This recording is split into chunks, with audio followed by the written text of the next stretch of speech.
The Adventures of Tom Sawyer by Mark Twain. To my wife, this book is affectionately dedicated. Preface.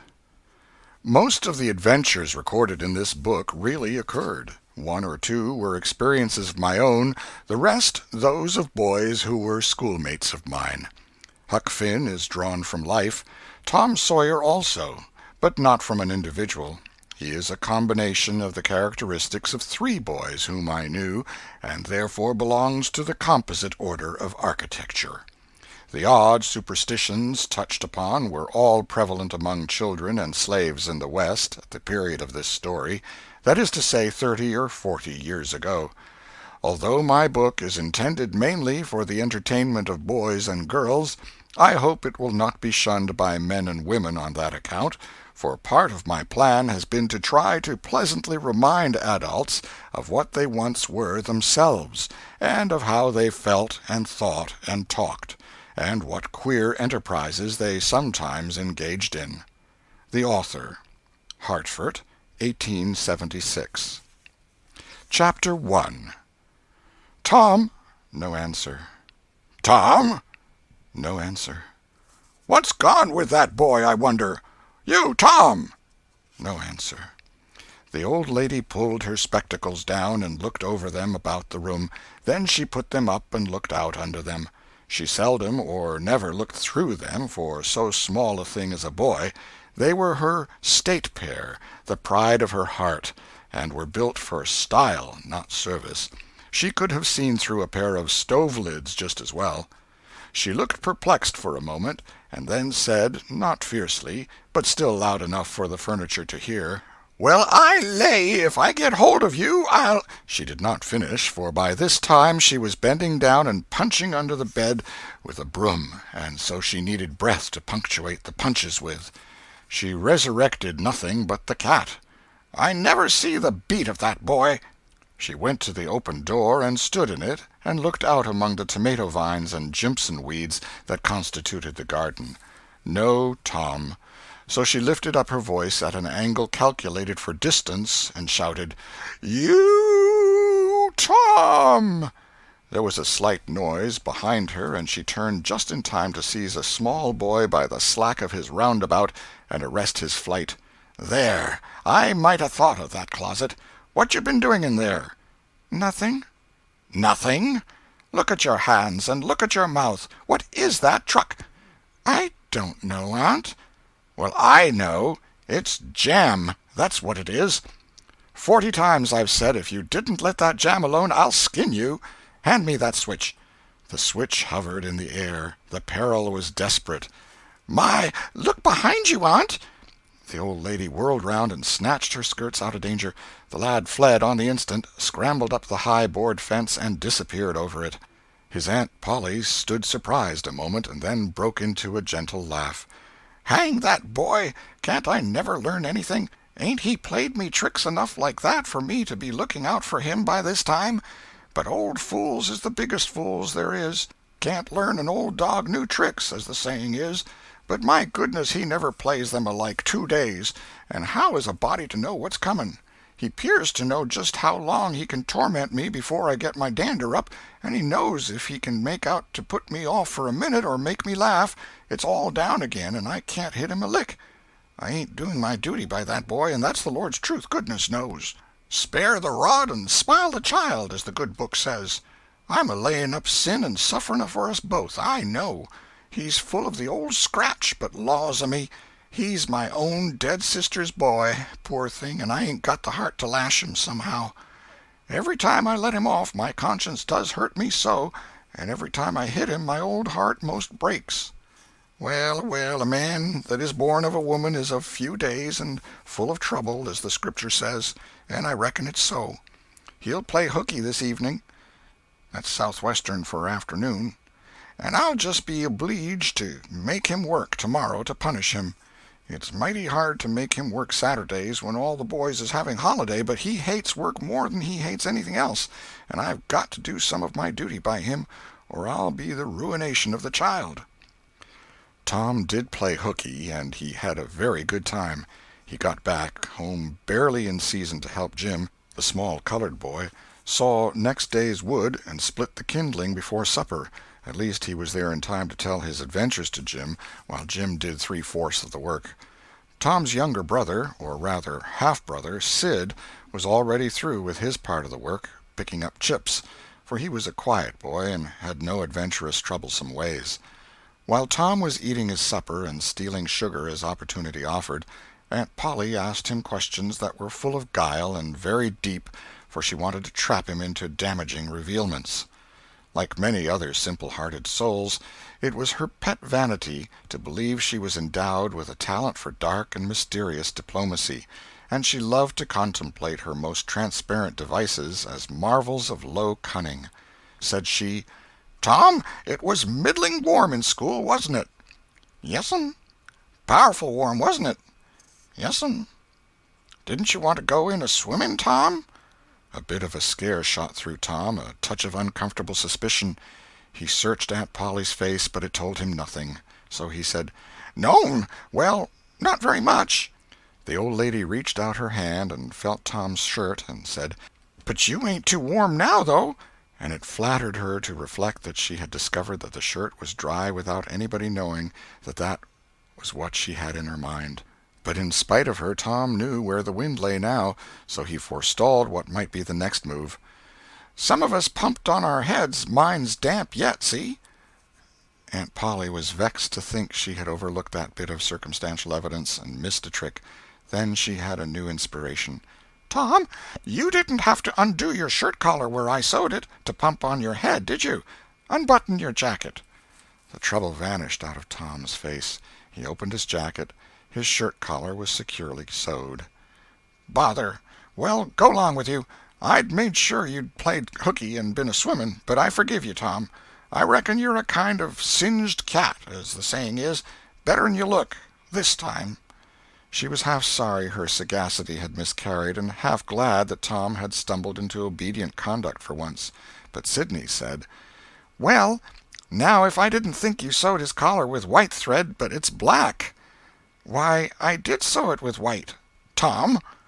But Tom did not wait for the rest. As he went out the door, he said, "Siddy, I'll lick you for that." In a safe place Tom examined two large needles, which were thrust into the lapels of his jacket, and had thread bound about them. One needle carried white thread, and the other black. He said, "She'd never noticed if it hadn't been for Sid. Confound it! Sometimes she sews it with white, and sometimes she sews it with black. I wish to Jiminy she'd stick to one or t'other. I can't keep the run of 'em. But I bet I'll learn Sid for that. I'll learn him." He was not the model boy of the village. He knew the model boy very well, though, and loathed him. Within 2 minutes, or even less, he had forgotten all his troubles. Not because his troubles were one whit less heavy and bitter to him than a man's are to a man, but because a new and powerful interest bore them down and drove them out of his mind for the time, just as men's misfortunes are forgotten in the excitement of new enterprises. This new interest was a valued novelty in whistling, which he had just acquired from a negro, and he was suffering to practice it undisturbed.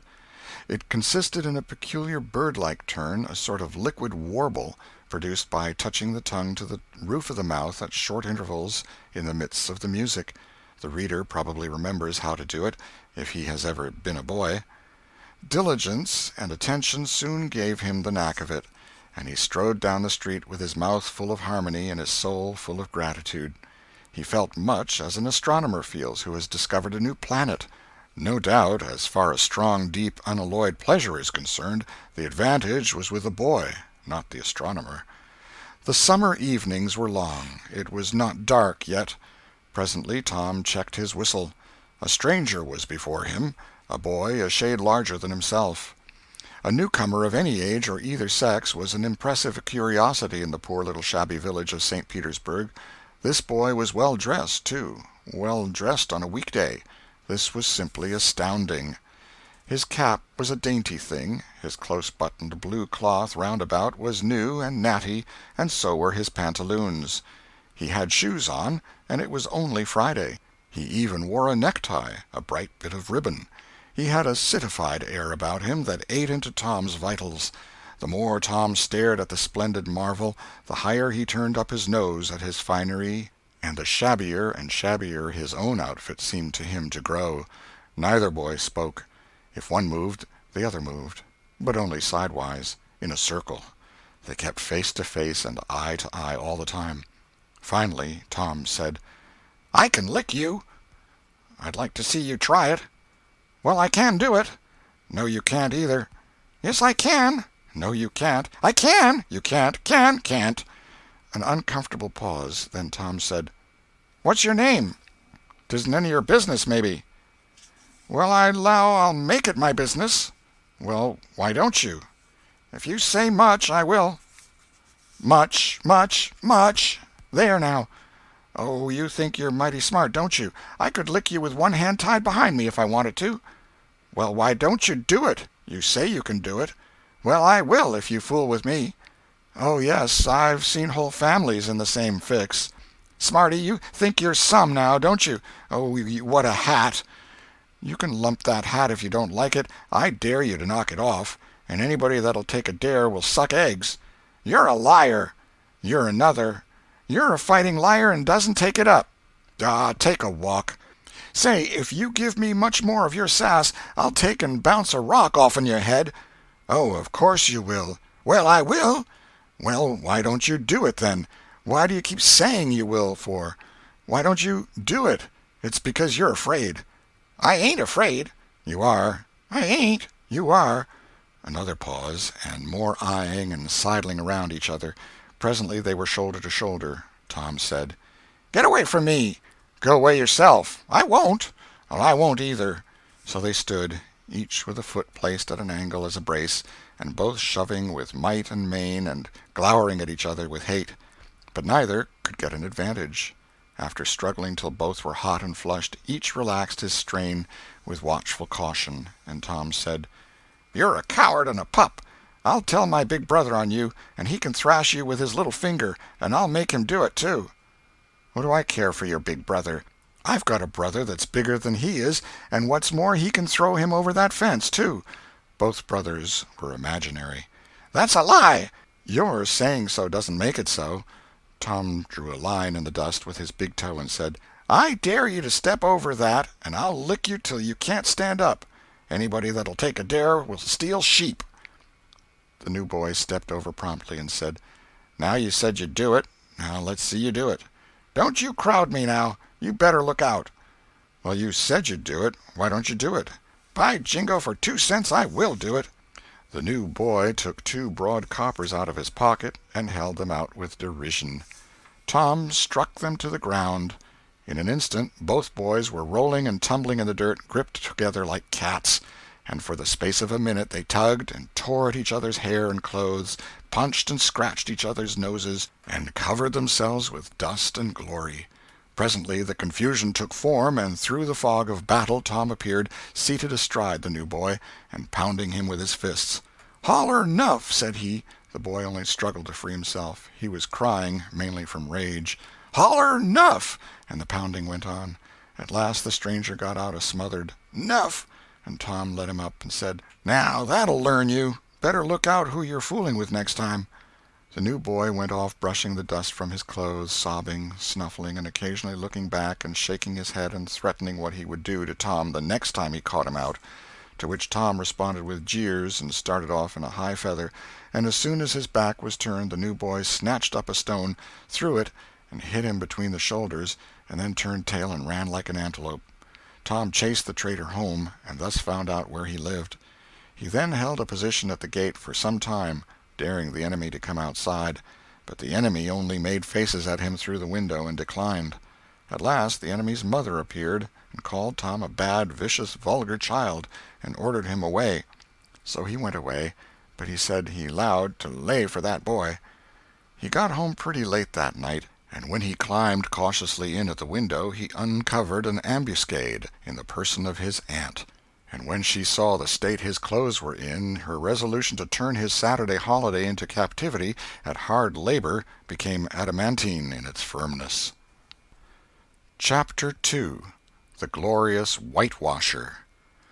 Saturday morning was come, and all the summer world was bright and fresh and brimming with life.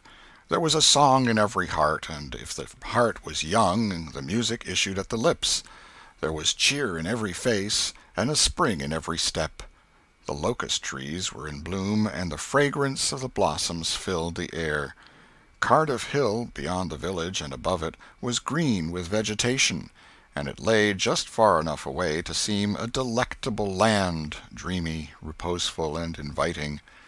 Tom appeared on the sidewalk with a bucket of whitewash and a long-handled brush. He surveyed the fence, and all gladness left him, and a deep melancholy settled down upon his spirit. 30 yards of board fence 9 feet high. Life to him seemed hollow, and existence but a burden. Sighing, he dipped his brush and passed it along the topmost plank, repeated the operation, did it again, compared the insignificant whitewash streak with the far-reaching continent of unwhitewashed fence, and sat down on a tree-box discouraged. Jim came skipping out at the gate with a tin pail and singing "Buffalo Gals."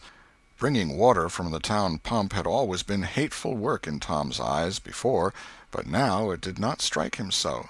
He remembered that there was company at the pump. White, mulatto, and negro boys and girls were always there waiting their turns, resting, trading playthings, quarreling, fighting, skylarking.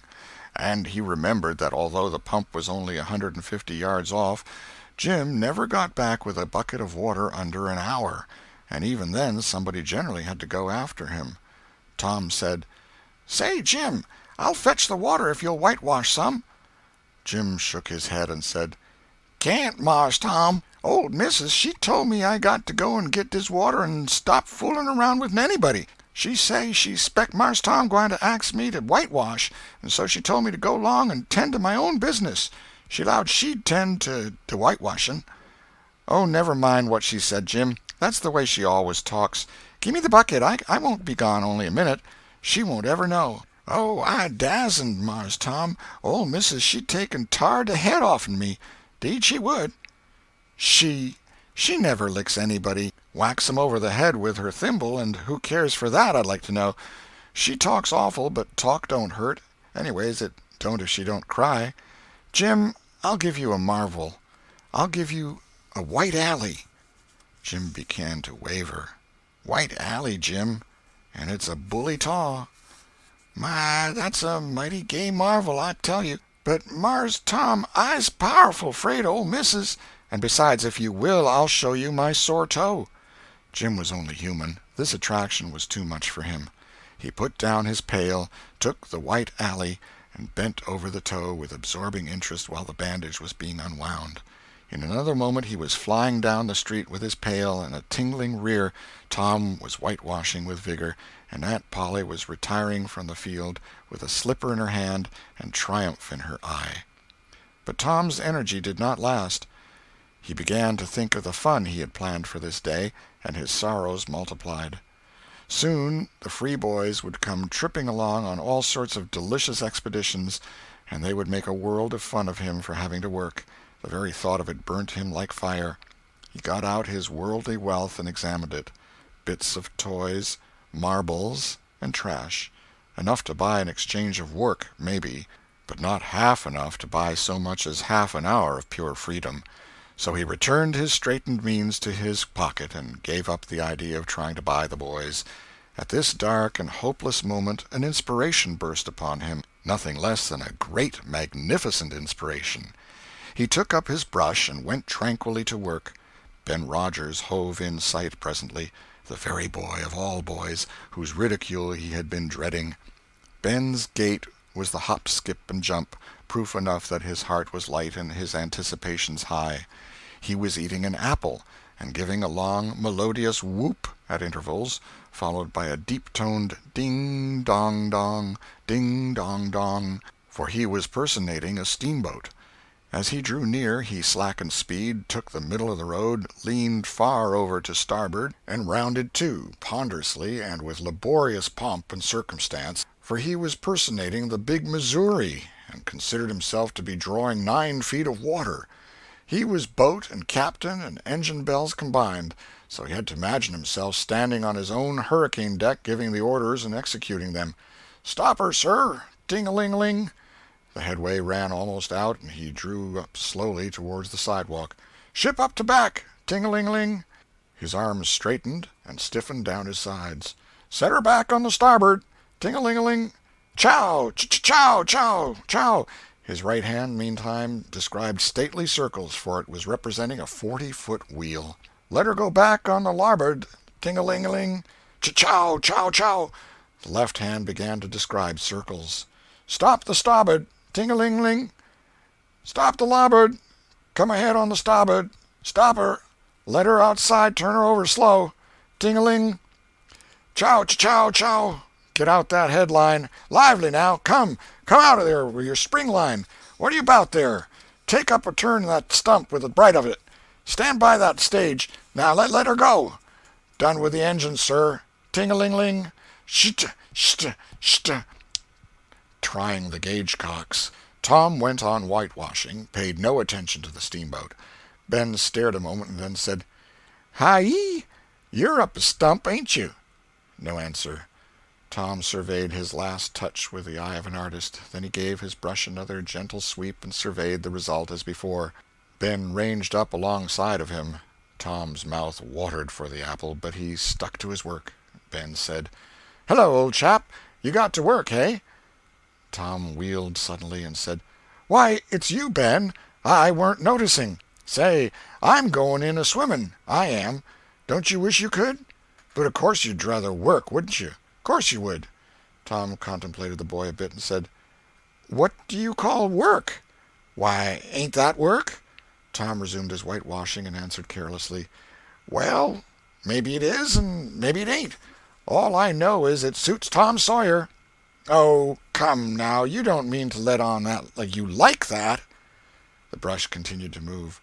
Like it? Well, I don't see why I oughtn't to like it. Does a boy get a chance to whitewash a fence every day? That put the thing in a new light. Ben stopped nibbling his apple. Tom swept his brush daintily back and forth, stepped back to note the effect, added a touch here and there, criticized the effect again. Ben, watching every move and getting more and more interested, more and more absorbed. Presently he said, Say, Tom, let me whitewash a little. Tom considered, was about to consent, but he altered his mind. No, I reckon it wouldn't hardly do, Ben. You see, Aunt Polly's awful particular about this fence, right here on the street, you know. But if it was the back fence, I wouldn't mind, and she wouldn't. Yes, she's awful particular about this fence. It's got to be done very careful. I reckon there ain't one boy in 1,000, maybe 2,000, that can do it the way it's got to be done. No, is that so? Oh, come now, let me just try. Only just a little. I'd let you if you was me, Tom. Ben, I'd like to, honest Injun, but Aunt Polly, well, Jim wanted to do it, but she wouldn't let him. Sid wanted to do it, and she wouldn't let Sid. Now, don't you see how I'm fixed? If you was to tackle this fence and anything was to happen to it, oh, shucks, I'll be just as careful. Now let me try. Say, I'll give you the core of my apple. Well, here. No, Ben, no, now don't. I'm afeard. I'll give you all of it. Tom gave up the brush with reluctance in his face, but alacrity in his heart. And while the late steamer Big Missouri worked and sweated in the sun, the retired artist sat on a barrel in the shade close by, dangled his legs, munched his apple, and planned the slaughter of more innocents. There was no lack of material. Boys happened along every little while. They came to jeer, but remained to whitewash. By the time Ben was fagged out, Tom had traded the next chance to Billy Fisher for a kite in good repair, and when he played out, Johnny Miller bought in for a dead rat and a string to swing it with, and so on, hour after hour. And when the middle of the afternoon came, from being a poor poverty-stricken boy in the morning, Tom was literally rolling in wealth. He had, beside the things before mentioned, 12 marbles, part of a jew's harp, a piece of blue bottle glass to look through, a spool cannon, a key that wouldn't unlock anything, a fragment of chalk, a glass stopper of a decanter, a tin soldier, a couple of tadpoles, 6 firecrackers, a kitten with only one eye, a brass doorknob, a dog collar, but no dog, the handle of a knife, 4 pieces of orange peel, and a dilapidated old window-sash. He had had a nice, good, idle time all the while, plenty of company, and the fence had had 3 coats of whitewash on it. If he hadn't run out of whitewash, he would have bankrupted every boy in the village. Tom said to himself that it was not such a hollow world after all. He had discovered a great law of human action without knowing it, namely, that in order to make a man or boy covet a thing, it is only necessary to make the thing difficult to attain. If he had been a great and wise philosopher, like the writer of this book, he would now have comprehended that work consists of whatever a body is obliged to do, and that play consists of whatever a body is not obliged to do. And this would help him to understand why constructing artificial flowers or performing on a treadmill is work, while rolling 10-pins or climbing Mont Blanc is only amusement. There are wealthy gentlemen in England who drive 4-horse passenger coaches 20 or 30 miles on a daily line in the summer because the privilege costs them considerable money. But if they were offered wages for the service, that would turn it into work, and then they would resign. The boy mused a while over the substantial change which had taken place in his worldly circumstances, and then wended toward headquarters to report. The end of Chapter 2.